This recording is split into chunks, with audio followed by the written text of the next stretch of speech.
Chaque jour, ce sont différents moyens de transport en commun qui permettent aux populations de se déplacer d'un lieu à un autre sur le territoire national.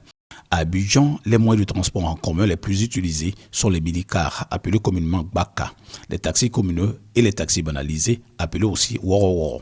Nombreux sont les usagers qui dénoncent le coût élevé du transport malgré plusieurs baisses du prix du carburant. C'est pour régler cette situation que le Haut Conseil du transport a décidé de réduire le coût du transport sur le territoire national. Cette disposition est entrée en vigueur le 1er août 2016. Le prix du transport urbain a baissé de 50 francs. Pour savoir si la mesure est appliquée, nous avons fait le tour de certaines gares dans le district d'Abidjan. Premier lieu visité, la commune d'Abobo. Les syndicats rencontrés nous informent être dans la phase de sensibilisation. Nous sommes à pied d'œuvre. Vous savez que c'est un long processus. Donc il y a la sensibilisation. Un chauffeur rencontré affirme faire la réduction selon les périodes. Avant, on prenait jusqu'à 250-300 les matins. Alors là, on prend 200. À partir de midi, on prend 100 francs pour aller à Djamé. Des affirmations soutenues par un de ses passagers. À partir de midi jusqu'à une certaine heure, ils nous prennent 100 francs, 100 francs. Maintenant, le soir, voilà, à Djamé, c'est 100 francs. Pour revenir, ça dépend aussi. Deuxième lieu visité, Cocody, non loin du zoo d'Abidjan. Une fois sur place, nous interrogeons des clients. Voici leurs différentes réponses. Les prix ont baissé au niveau du transport, au niveau de Cocody en tout cas. De 250, on est passé à 200 francs, donc ça va. Le transport était 200 et c'est toujours 200 que nous payons. Voilà, donc il n'y a pas eu de réduction. Tous les prix qui sont à 200 et moins que ça restent tels. À partir de 250, il y a une réduction de 50 francs. Toujours dans la commune de Cocody, une autre gare de Woro, Carrefour La Vie. Ici, chauffeurs et clients reconnaissent que la baisse du prix du transport est appliquée. En revanche, la monnaie n'est pas toujours facile à trouver. Depuis le 1er août, ça se passe bien. On a réduit le transport. Maintenant, le petit souci qu'on a, c'est le problème des 50. Ça crée des problèmes entre les usagers et les transporteurs. J'ai déjà même assisté à une bagarre au Grand Carrefour de Koumassi pour 50 francs. Dans cette gare, les syndicats disent veiller à l'application des nouveaux tarifs. Après Cocody, Yopougon, précisément au lavage. Ici, les clients interrogés disent que les nouveaux tarifs sont appliqués. Quand j'ai demandé le prix, il m'a dit que c'était 550. On avait l'habitude de payer 600. Je viens de constater tout à l'heure qu'il y a une réduction de 50 francs sur le transport. Malgré cette réduction du coût du transport, certains clients émettent toujours quelques réserves. Il y a une baisse de 50 francs, mais s'il faut diminuer 50 francs pour surcharger encore le nombre de passagers dans le véhicule, franchement, ça sert à quoi en fait? La réponse des syndicats de Yopougon à cette préoccupation. Au niveau du lavage, il y a des véhicules de 7 places, il y a des véhicules de 4 places. Celui qui n'est pas habitué de voir ces véhicules de 7 places, les pique-niques là, quand il vient qu'on met les 7 places, il trouve que c'est surchargé. La direction du Haut Conseil est confiante pour la suite. Nous avons mis en place des équipes de contrôle, des équipes de veille sur les gares, sur les lignes, sur les endroits de chargement.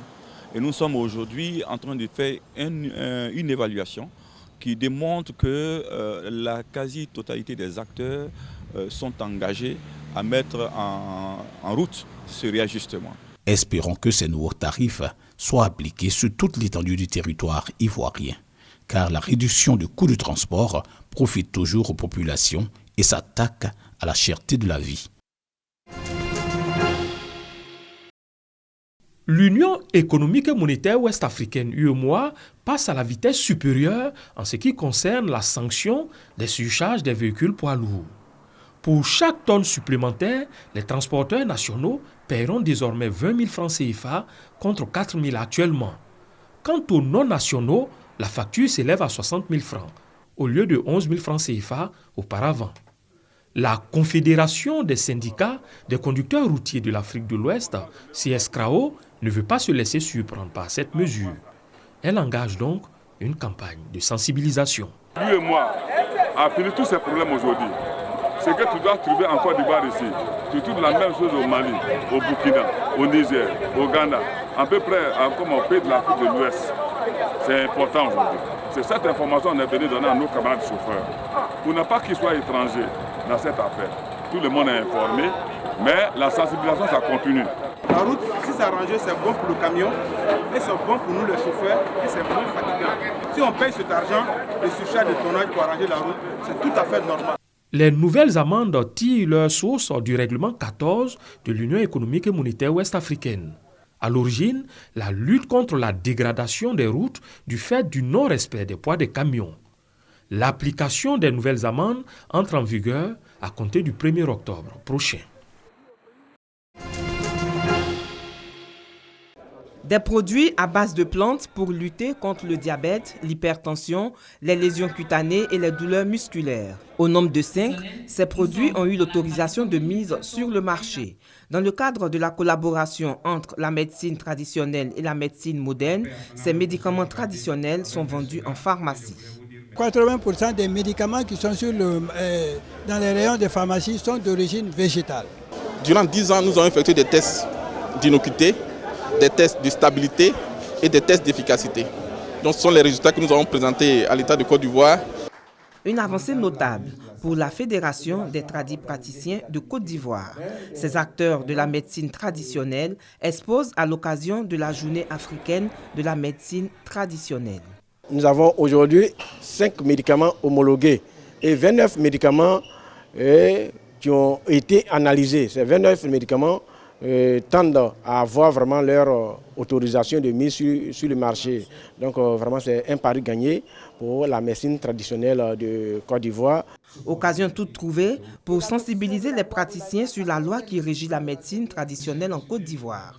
Il y a également depuis 2013 l'introduction de modules de médecine traditionnelle dans les curricula de formation des étudiants en médecine à l'unité de formation et de recherche des sciences médicinales.